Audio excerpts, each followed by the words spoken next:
अच्छा बाबूजी, वाह डिस्चार्ज म्यूजिक के सभी श्रोताओं को वाह हम गायक कलाकार चंद्रमा राही एंड पार्टी एक स्वर में सभी को जय भीम नमो बुद्धाय करते हुए वाह आज स्टूडियो में RS recording studio Kharuav Ghorawal Sonbhadra के सौजन्य से वाह बड़े भैया राजा संतोष सिंह की देखरेख में ही प्रस्तुति जात बा और हमारे डिस्चार्ज म्यूजिक कंपनी के डिजिटल हेड अमित कुमार जी के देखरेख में संचालकी चलत बा वाह और स्टूडियो में हमारे साथ हारमोनियम पर हमारे मास्टर राम रक्षा जी और ढोलक पर श्यामलाल चचा हुआ वाह और कोरस पर चंद्रशेखर भैया और राजेश चचा हुआ।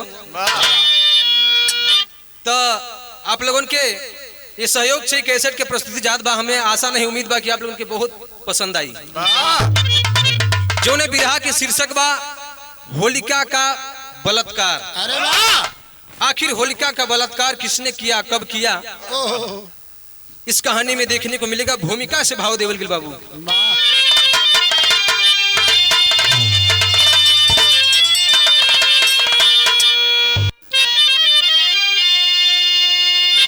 काव्य कल्पित कथा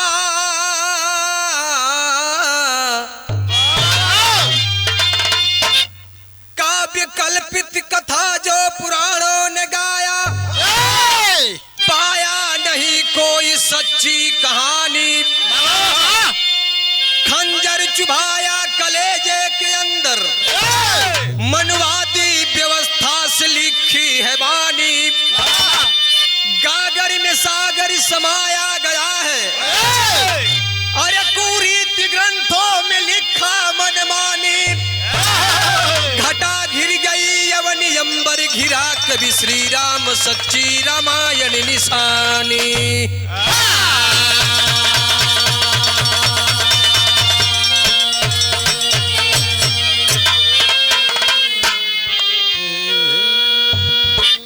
अच्छा तो मास्टर भैया एक लाइन गजल के टुकड़ा बा। वाह कौनो प्रेमी का प्रेमिका बड़ा मेन समय पे धोखा देके वाह दगाबाजी कर गई।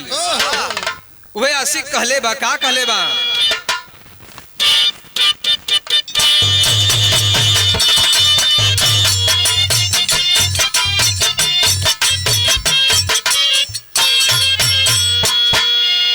अरे इतने करीब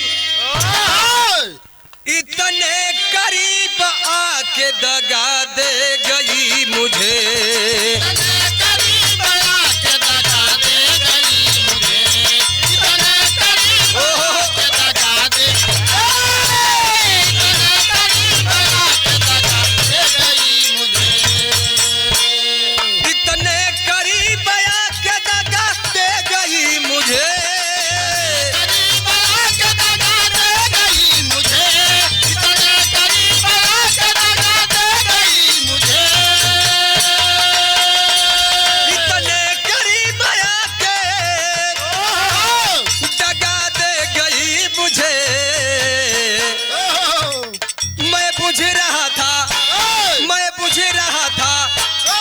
बुझ रहा था आके हवा दे गई मुझे।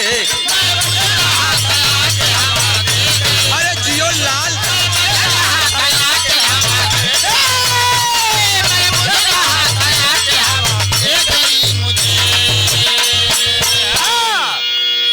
लेकिन बाबू हो आखिरकार कवि जी भाव लिखलन कि ग्रंथों में जो लिखा है वो क्या है, कितनी सच्चाई है उसमें, कैसे लिखलन है।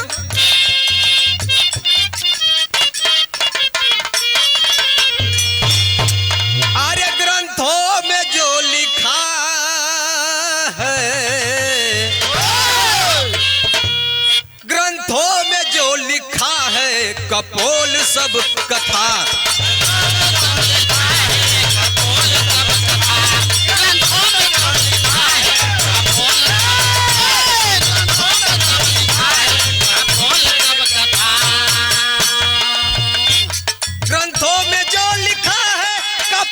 सब कथा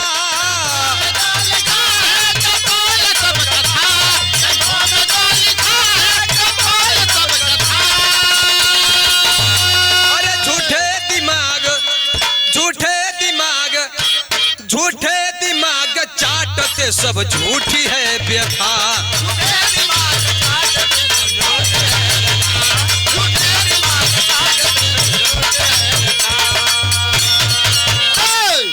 लेकिन कहानी के यहमे से शुरुआत हो था।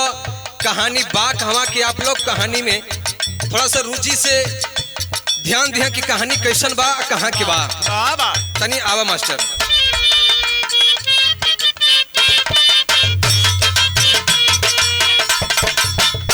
अरे लखनऊ के बगल में कश्यप की राजधानी,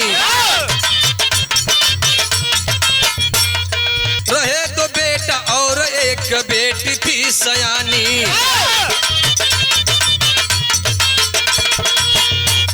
भक्त प्रहलाद जो दिखाया हरि पुजारी, मिला वेद मंथन से वह था पापी दुराचारी। मिला वरदान होलिका न जल पाएगी,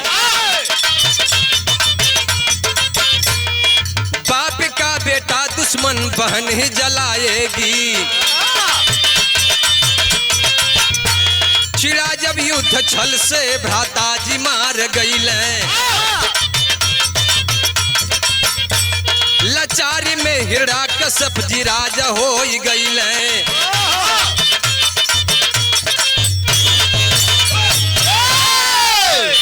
ए भैया, उत्तर प्रदेश के लखनऊ के बगल में हरदोई, जो पहले हरिद्रोही था, वहां का मूल निवासी राजा विष्णु हरि के विद्रोह किया, तभी से हरिद्रोही था।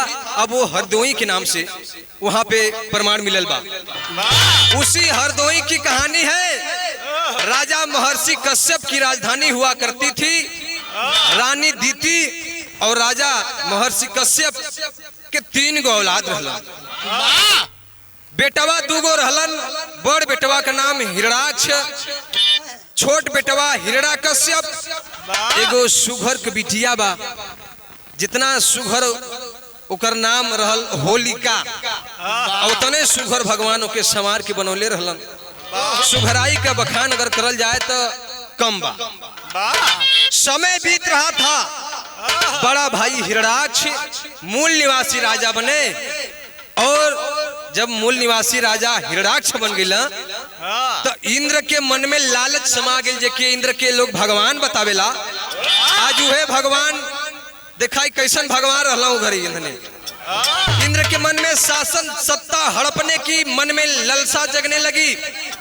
राजा हिरणाक्ष पर हमला करके और उनकी राजगद्दी अपने बस में, अपने हाथ में लेना चाहिए इंद्र।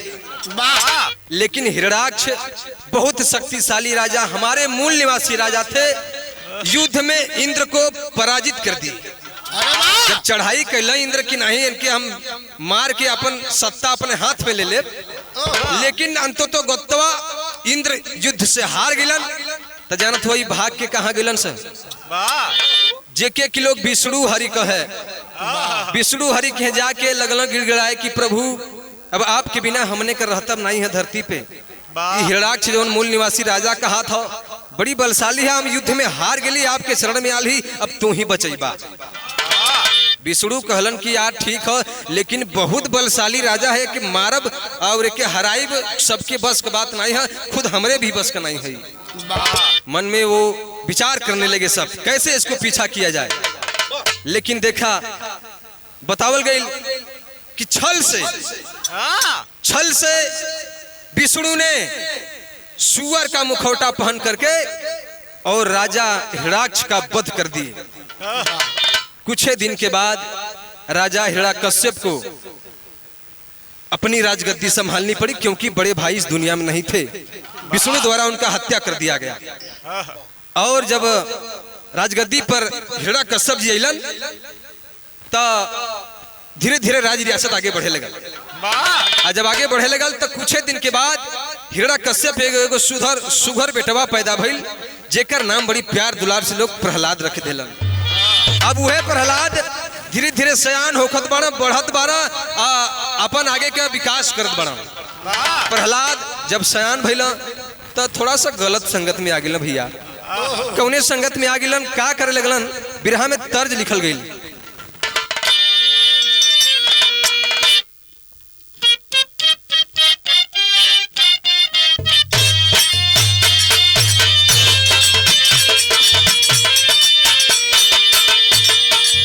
ई देखा कौनो भौजाई अपने ननद से पूछे थे शेखर भैया, कलश का ए ननद ए, अरे तू का करवा के आइल बाड़ू। ननदिया से कहती है भौजाई, कहे का कहे भैया, अरे अरे ननदो, अरे अरे ननदो बताव दिल के हाल।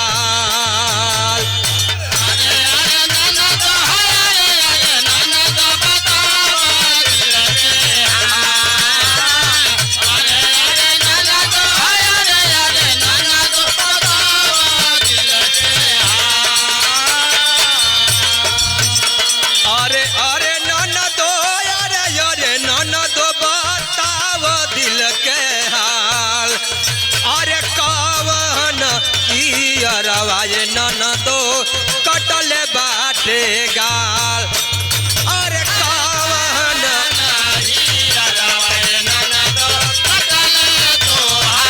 बोला बोला बोला,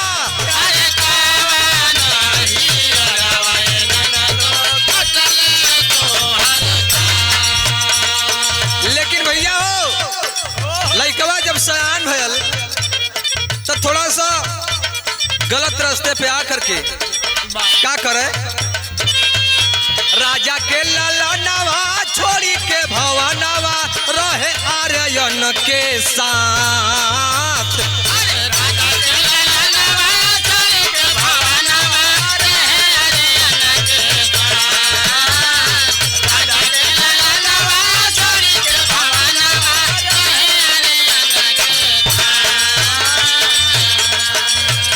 राजा के ललनवा छोड़ी के भवन रहे आर्यन के साथ।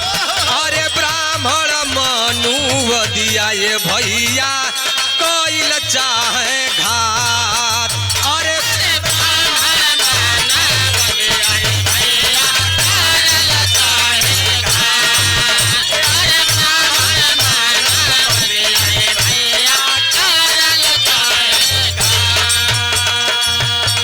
जब लइकवा प्रहलाद सयान भल शेखर भैया वो जा करके विदेशियन के संगे रहे लगल। विदेशियन के मतलब समझत हुआ लोग, आर्य देश से जो हमारे देश में आर्य समाज के लोग ब्राह्मण लोग आए थे, यानी कि विष्णु के मित्र मंडली जितने उनके चेला चपेटे थे उन सबके संगत में आकर के वो उनके बहकावे में आकर के क्या करने लगा, अंतरा में ए भैया गलत संगत में प्रहलाद आवे लागल हो।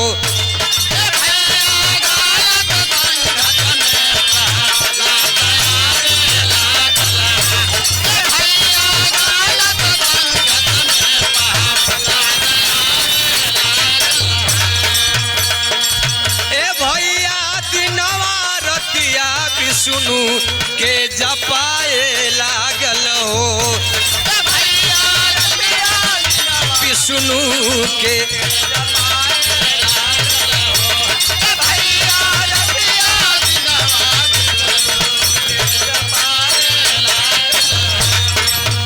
बाप और बेटवा में घोरी के जहरवा कर मदिरा पान।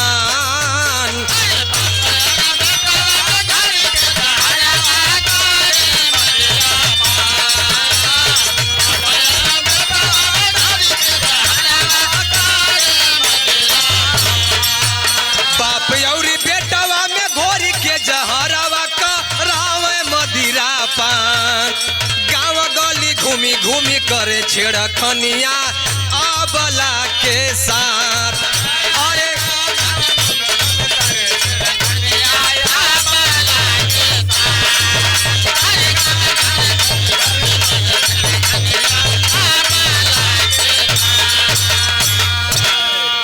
बाबूजी आज वो विदेशी ब्राह्मणों के संगत में आकर के विष्णु की मित्र मंडली कि जितने चेले चपेटे थे उनके साथ में आकर के और वो गलत संगत में आकर के अपना माता पिता बताओ जला बाबू कि माता पिता से बड़ा भगवान इस दुनिया में कोई नहीं होता है। लेकिन वो सब बहला फुसला करके पूजा पद्धति में विधि विधान से उन पाखंडियों ने बताया कि नहीं, इस दुनिया का संचालक करता वो विष्णु भगवान विष्णु हरि हैं, उनकी पूजा वंदना आराधना करो। राजा समझावे कि ना बेटा, चारों धाम और तीर्थ सब कुछ जे माता पिता के पूज लेलस उससे बड़ा भगवान कौन दुनिया में ना हुआ। तब बाबू हो विष्णु और विष्णु की मित्र मंडली द्वारा प्रहलाद को इतना बहलाया फुसलाया गया, अब वो विष्णु को ही अपना सब कुछ मान बैठा, मदिरा पान करने लगा, गांव गली में बहन बेटियों के साथ इज्जत के साथ खिलवाड़ करने की कोशिश करते थे वो लोग। और यह बात राजा हिरण्यकश्यप के नहीं समझ में आयल कि आखिर में लड़का हमार बिगड़ल जाता मना में सोचे कैसे सुधार देवल जाए के अपने बेटा के सब सुझेला कि बेटवा सुधार जाए, गलत रास्ते पर न जाए। लेकिन राजा समझावे बाबू, कैसे समझावे, यहाँ गीत लगल बड़ी पुरान गीत था, कौन मास्टर?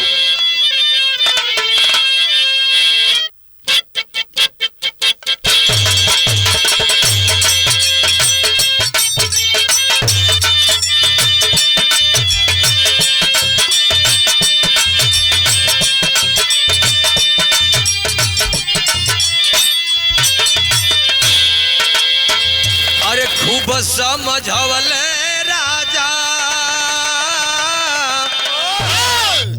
खूब समझवले राजा, मानना कहनावा हो, मानना कहनावा हो, ढोंगिया बिछाई दिहल जाल जी। लोग समझावे, अगल बगल के लोग समझावे, बाबूजी समझावे कि बेटा उन लोगों के संगत में ना रहा, जैसे कि वो लोग हमारे मूल निवासी समाज के, हमारे दलित समाज के, हमारे शूद्र समाज की हमेशा हमेशा के लिए उन्होंने हमेशा के लिए चाहा है कि ये लोग हमेशा दबे कुचले रहे, अपने हक अधिकार के लिए न लड़ सके। अपना जीवन सुधारना हो तो बेटा बात मान जाओ। क्या कहें? भइले आवारा जे के जाने जानावा हो, जाने जानावा हो, ढोंगियन का बनी गईले ढाल जी। बेटवा सुधारे खातिर करल बिचरवा पंचो, करल बिचरावा हो, डांडी आश्रम में दियाल डाल जी। ए भैया देखा राजा हिरण्यकश्यप अपने बेटवा की सुधारे बदे दांडी आश्रम में गुरुकुल में ले जाके छोड़ दिलन कि शायद सुधर जाए बचवा हमारा। लेकिन होलिका प्रहलाद से इतनी मोहब्बत करे, इतनी मोहब्बत करे, जितना मोहब्बत की एक मतारी अपने बेटवा के ना करत हुई उतना मोहब्बत करत रहे अपने प्रहलाद से भतीजा से।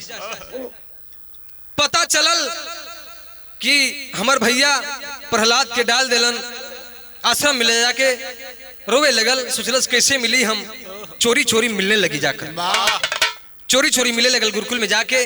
कुछ दिन के बाद समय बीतल, होलिका की शादी तय हो गई बिंदगी के राजा इलोजी से, जौने से कि बड़ा मोहब्बत भी करत रहल होलिका।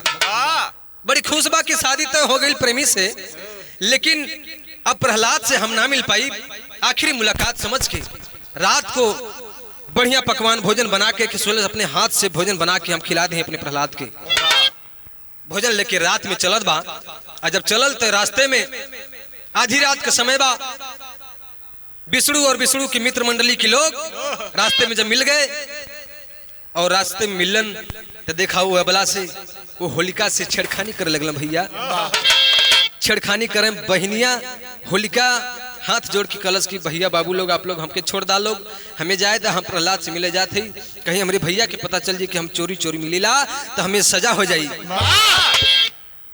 रास्ते में घेर लिए और वो हरामजादे करते क्या है बाबू, यहाँ पे तर्ज लगल, बड़ी पुरान गीत है जुनो मास्टर।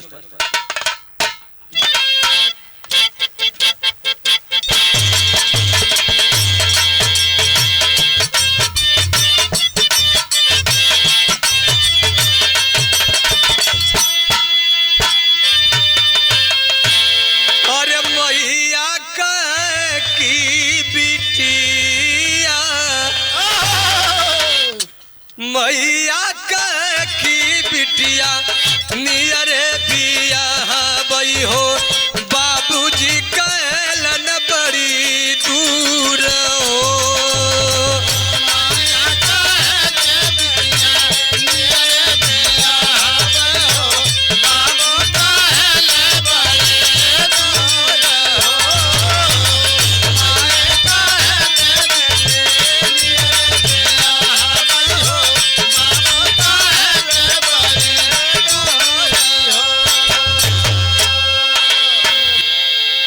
लेकिन माई बहन लोग गावेली यही गीतिया की कैसे गावेलीन?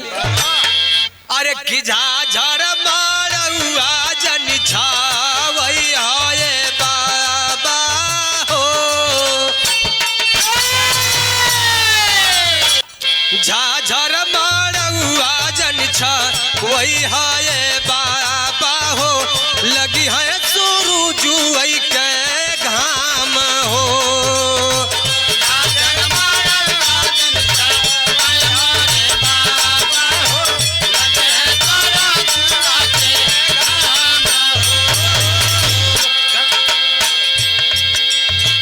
लेकिन बिरहा में भाव देवल जाता, रहिया में छेकिली हल, रहिया में छेकली हल पापी दूरा चरिया हो, रहिया में छेकली हल पापी दूरा चरिया हो, रतिया रहल सुना सान हो।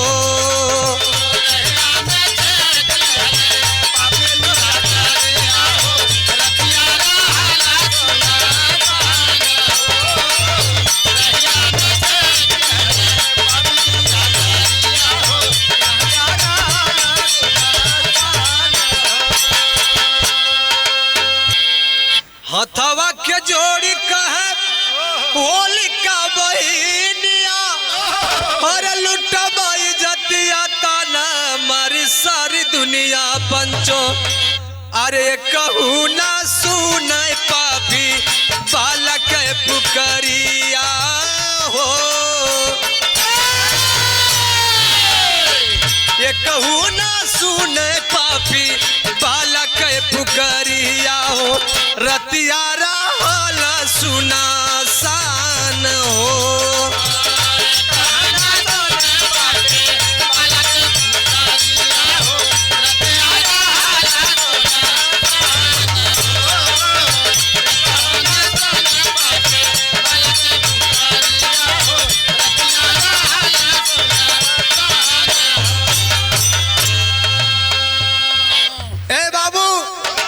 आखिर नहीं मानते हैं उन हरामजादों ने उस अबला लड़की होलिका को जबरदस्ती पकड़ करके अपने मन की मनमानी करने लगे बाबू।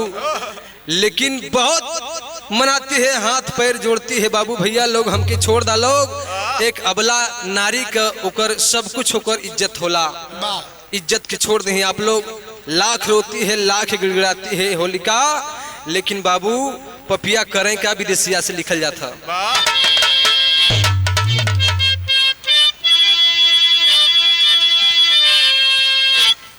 ए बाबू पारी पारा पापी मिली के,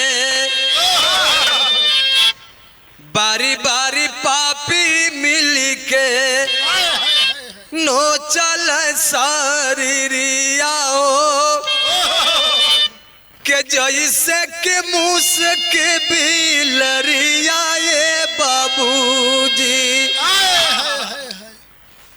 लाख प्रयास कैली अबला असहाय भैली, हाथ गोड़ बांधल सिकरिया ये बाबूजी। नहीं मानते हैं हरामजादे, और उस अबला लड़की के साथ बरियाई करने लगे बाबूजी।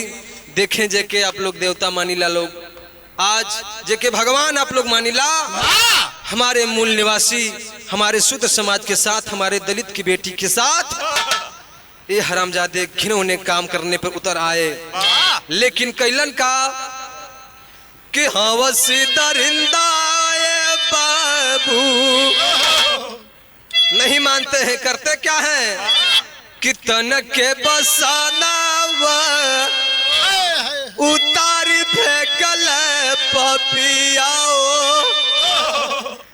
अवस दरिंदा बलता करिया बाबूजी। तन से कपड़ों को हटा देते हैं और बरियाई करते हैं।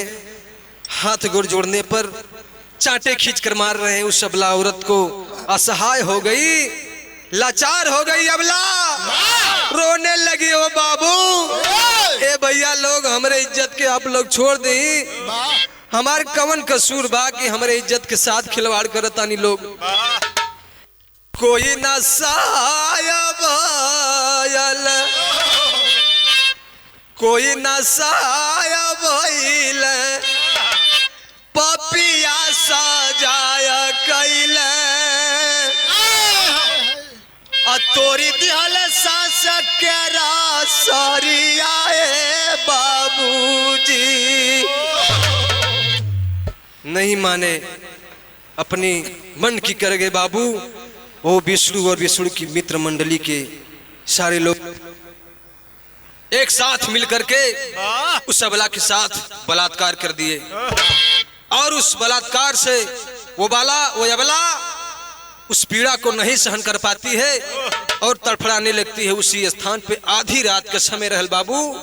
वही आधी रतिया में पपिया सब सोचलन कि ए भैया इ त राजा को बहिन है, जौने राज रियासत में हम लोग पलत बढ़त ही वही राजवा कई बहिन है। अगर पता चल जाए सवेरे तो राजा सीधे भाड़ झोंकवा दी हमनी के।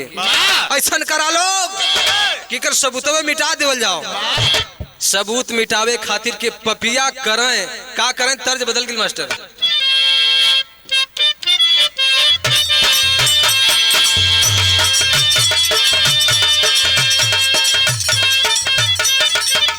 यहाँ तर्ज बड़ी रंगदार बा चंद्रशेखर भैया। कोनो दुल्ही अपने दुल्हा से कोहाय के यही फगुनवा में चल गई, नैहरे गई। दुल्हवा अपने भौजाई के यहाँ गल कल से भौजी फागुन के महीना बड़ी खतरनाक होला हमनी खातिर, तनी कुछ रहम करा, कुछ तनी हमार सहयोग करबू। दुल्हिया कहस कि भौजैया कहस कि का तकलीफ बा तोहार, तनी खोल के बतईबा। तब देवरवा बतावे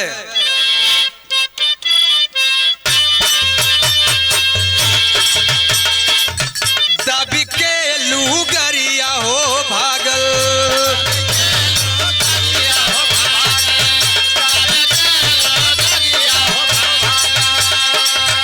कवनी नगरिया हो भागल,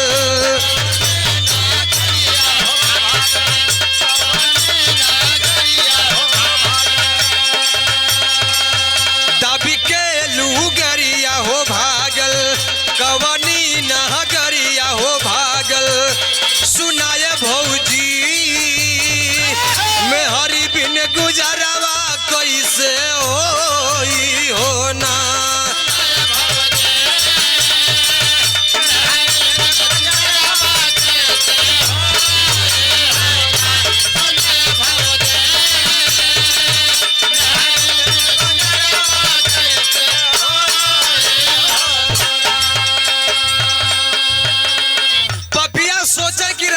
बहिन हो सवेरे पता चली रजवा भाड़ झुकवा दी। सबूत मिटाने के लिए वो हरामजादे करते क्या है रातों रात योजना बनवल हो पपिया।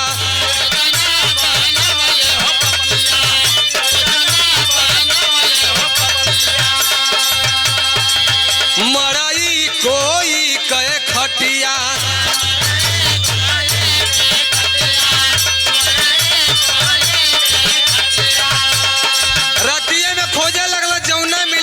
गोलियावे लगल योजना बनवल हो पपिया। मरई कोई के खटिया, सुनाए बहुजन होलिका बहिनिया दुनिया छोड़ली हो ना।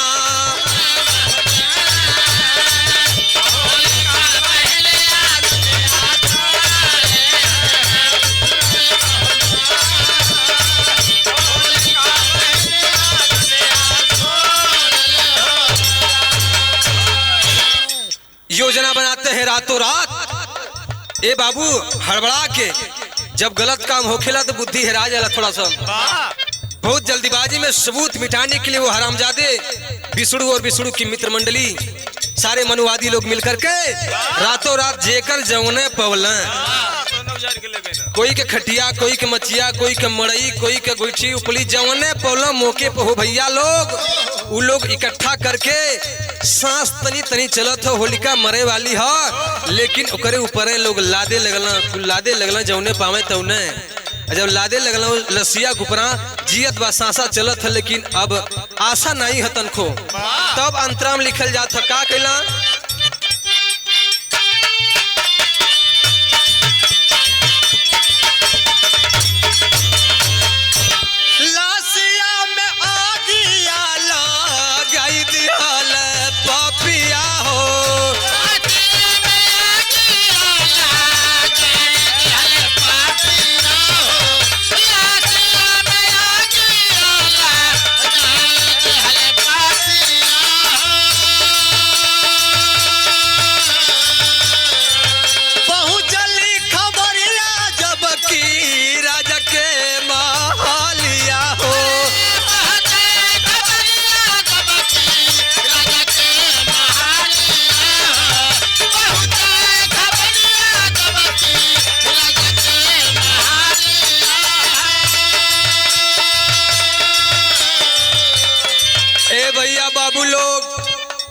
सांसा चलत लेकिन आशा नहीं है ऐसे कि पपिया लोग इतना खड़ पतवार इकट्ठा कर दिलन वो होलिका के शरीर पर कि इसको जला करके सबूत मिटा दिया जाए। रातों रात 12 से 1 बजे के बीच में जैसन कि आप लोग आज देखिला गांव घर देहात में होली मनावे लोग तो अक्सर कह के आधी रात में 12 से 1 बजे के ही बीच में होलिका दहन मनावल जाला। हम ही आप लोग मनाइला अपन असली कहानी असली सच्चाई हम लोगों की मालूम ना हो ऐसे बाबू क्योंकि ये होलिका दहन कोई पर्व नहीं है। हमारे बहू बेटी, हमारे दलित समाज की बेटी, हमारी बहन बेटियों की ये शहादत दिवस है। हमें मातम मनाना चाहिए इस त्योहार पे। लेकिन धीरे धीरे भोर का समय जब भइल हो तब वो समय खबर जाता राजमहल में राजा हिरण्यकश्यप का छाती फाट गिल बाबू। कैसे कवने कारणवा हो बहिनी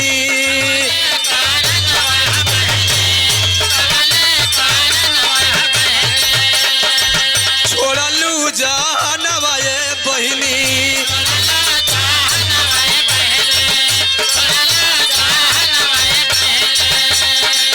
कवने कारणवा ये बहिनी छोड़लू जानवा ये बहिनी सुनाए बहुजन होलिका बहिनिया दुनिया छोड़ लियो ना।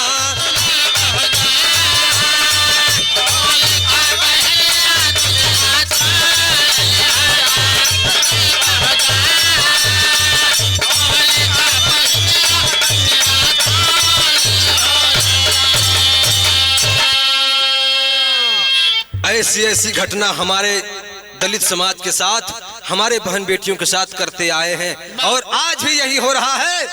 हम अपने इतिहास को नहीं जान पाए क्योंकि ये लोग यही चाहते हैं मनुवादी लोग जिसको हमेशा के लिए उनके दबा करके दबे कुचले की श्रेणी में रखना हो, उनका इतिहास मिटा दो, वो अपने आप मिटने के लिए तैयार हैं। लेकिन हमारा देश, हमारी समाज उन पाखंडियों के बहकावे में आकर के क्या कर रहा है बिरहा के शैली में लिखल जाता।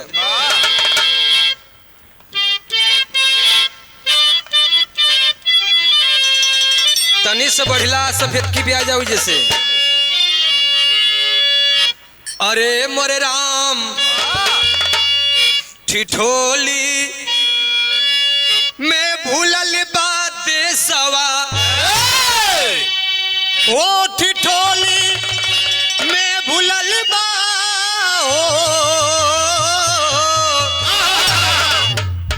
ओ ठिठोली में भूलल बा देसवा अजल बन गई गजल भलक सजल खून की होली।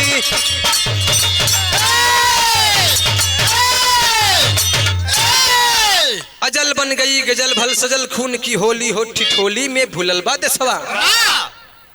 तो कहूँ कथा आगे का सुनिए,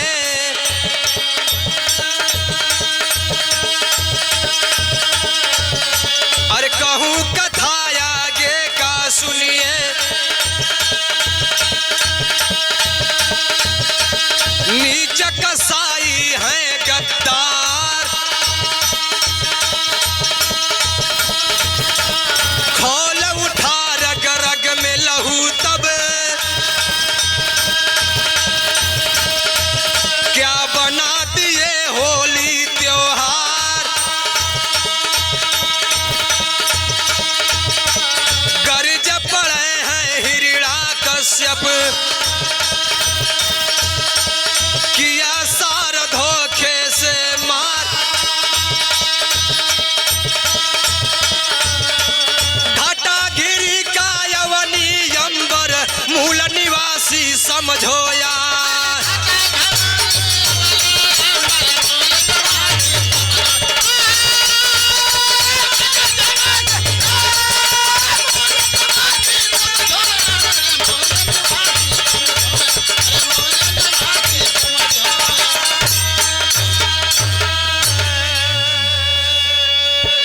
ककहरा से कवि लिखलन, कहूँ कथा आगे का सुनिए, नीच कसाई है गद्दार, खोल उठा है रग रग में लहू, क्या बना दिए होली त्योहार। गर्ज पड़े हैं हिरणा कश्यप, किया सार धोखे से मार। अरे घटा गिरी क्या यवनी यंबर, मूल निवासी समझो यार। लेकिन इधर ही लो जी फागुन मास की पूर्णिमा के बारात लेकर के ले होलिका से बियाह करे खातिर, तब राजा झरझर झरझर रोए, भैया कि हमार बहन दुनिया में नहीं हो। उसको तो हरामजादों ने जला करके बलात्कार करके मार दिया है। अभी उस पे हमको कड़ी से कड़ी कार्रवाई करते हुए काम को आगे बढ़ाना है। लेकिन कहला लो जी कि चला तनी दिखा दा हमार दुल्हन कहाँ जलल है। लिया के जात हुआ देखौलन, जब देखलन खाली राख बचल बा, जहाँ पे लाश के जलावल गेल होलिका जहाँ पे जलल बाड़ी, वह राख उठा के प्रतिज्ञा लोग कैलन कि उन हरामजादों को बख्शा नहीं जाएगा। लेकिन न्याय पंचायत क्या न्याय करती है, आइए देखें। पहपट के लाइन में लिखल जाता है,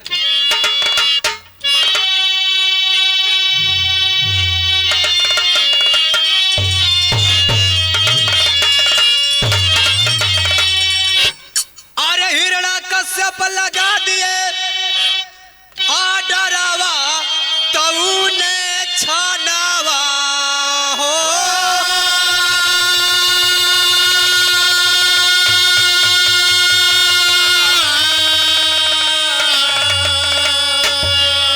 नर नारी जुटी गईल राजभवनवा, तऊने छानावा।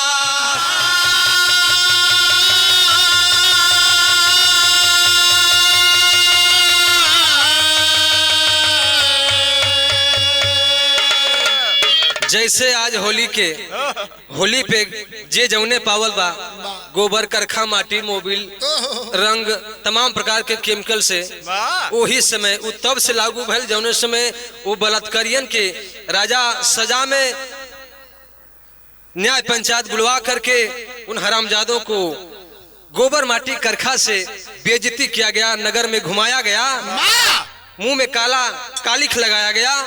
तो लिखल जा थका अंतरा में,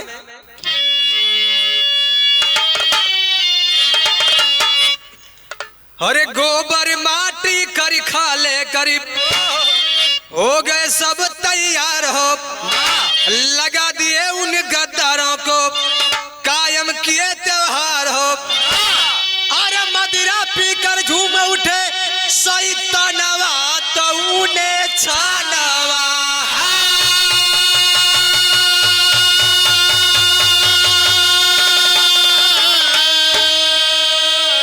कुल में दगिया लगा दिए बेईमानवा, तो उन्हें छानवा।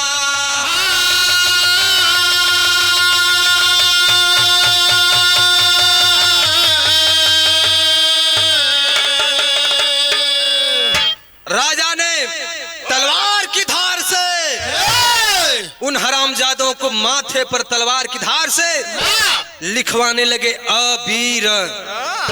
अबीर का मतलब कि जो वीर नहीं है, जो कायर है, उसे अबीर कहते हैं। तो अबीर लिखवा में चीरा मथवा पर चीरा जे सहे ते सहे, ना जे सहे तुरंत पट दे गिरे या दुनिया से चल जा। कुछ सह के रह गिल सो उन्हन के गधा पर बिठा के करखा मोबिल माटी लगा के और माथे पर अबीर लिखवा के अबीर लगावल गई, मतलब कलंक का टीका लगावल गई कि देखो पूरे नगर में घुमाओ इन बलात्कारियों को, ताकि समाज जान जाए कि अगर बलात्कार अगले बार से ऐसे घिनौना काम कोई करेगा तो यही दशा होगा उसका। तब लिखल गया आल्हा के लाइन में,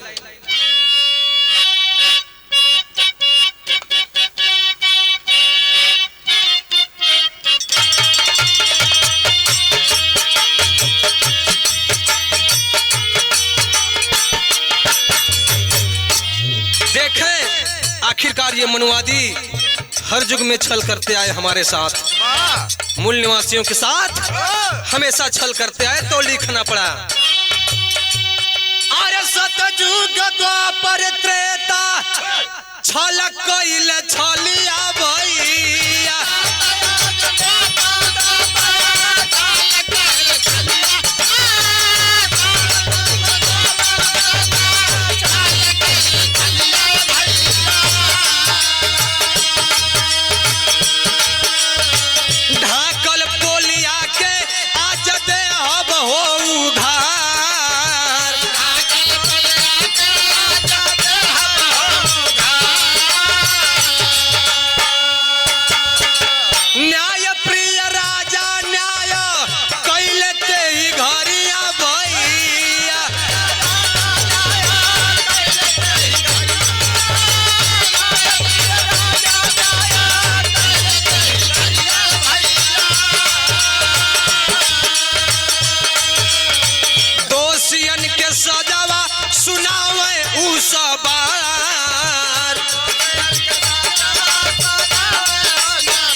आखिरकार राजा ने उन हरामजादों को चप्पल जूता का माला भी पहनाया और पूरे नगर में घुमाया। उन हरामजादों को कड़ी से कड़ी की सजा के साथ साथ ए बाबू यह जिजिया के पलट के अपने इतिहास के दबा के हम लोगों को इतिहास को दबा करके और मनगढ़ंत कहानी बना करके होली का त्योहार प्रचलित करके हम लोगों से ही हमें मनवाने लगे। हम लोगों की बहन बेटी को खिलवाड़ समझकर इज्जत के साथ खिलवाड़ किए और हमसे ही हम लोगों से ही उस त्योहार को मनवाने लगे, हमारे इतिहास को दबा दिए। कवि का संकेत है समाज के लिए, क्या कहना है? अरे कलंक कटी का माथे तब सबके लगवल तो ढोंगियों पखंडियन सा रहा होशियार भैया।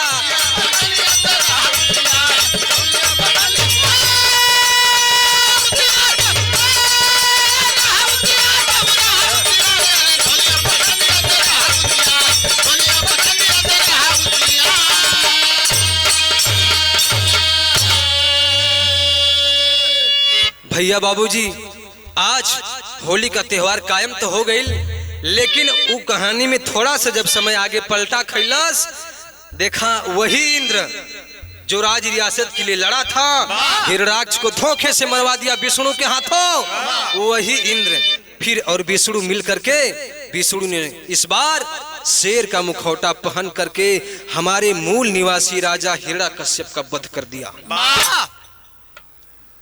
हमारे मूल निवासी राजा हिरण्याकश्यप उनका भी वध किया, भाई का वध किया तो सुअर का मुखौटा पहन करके, और छोटे भाई का राजा का वध किया तो सिंह का शेर का मुखौटा पहन करके। आज बतावे लो कि नहीं नरसिंह भगवान रहला, मतलब नर और सिंह, हाँ दोनों रहला, लेकिन नहीं ऐसा नहीं था। वो छल से आड़ से वो सामने से नहीं पाते, क्योंकि हमारे मूल निवासी जो राजा थे बहुत ही बलवान थे, शक्तिशाली राजा थे, उनको पछाड़ना किसी की बस की बात नहीं थी। ये लोग छल से मरना बतौली कि सतयुग द्वापर त्रेता छल कैले छलिया भैया, ढाकल पोलिया के आज देहब हो घार। तो छल से हमारे राजा को इन्होंने हत्या कर दिया, तो कहानी यहीं पे समाप्त हुई। लेकिन संदेश है हमारे बहुजन मूल निवासी के समाज को, सभी साथियों को, अपने भाइयों को संदेश है कवि का क्या।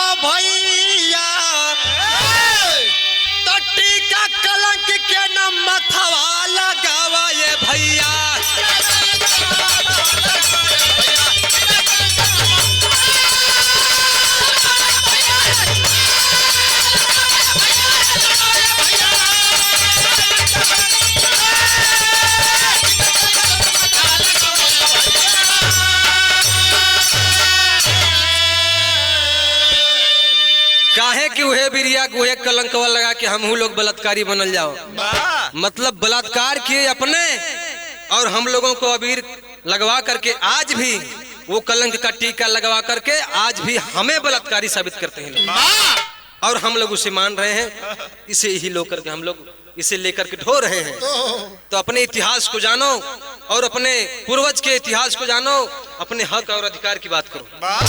तब सतत होला सत, लेकिन होला ना कठोर हो, अधन तन की होती बर्बादी, मानवतिया मोर हो। गोता ज्ञान गंगा में लगावा भैया, टट्टी का कलंक के न मथवा लगावा भाई।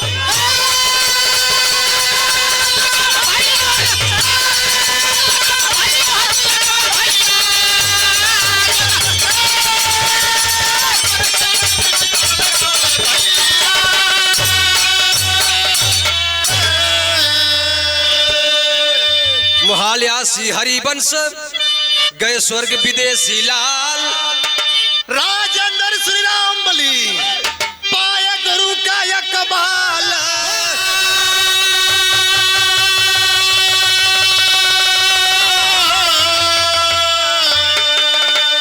के ठिठोली मैं भूलल बात सवा, चंद्रमा श्री राम गुरु चरण में ने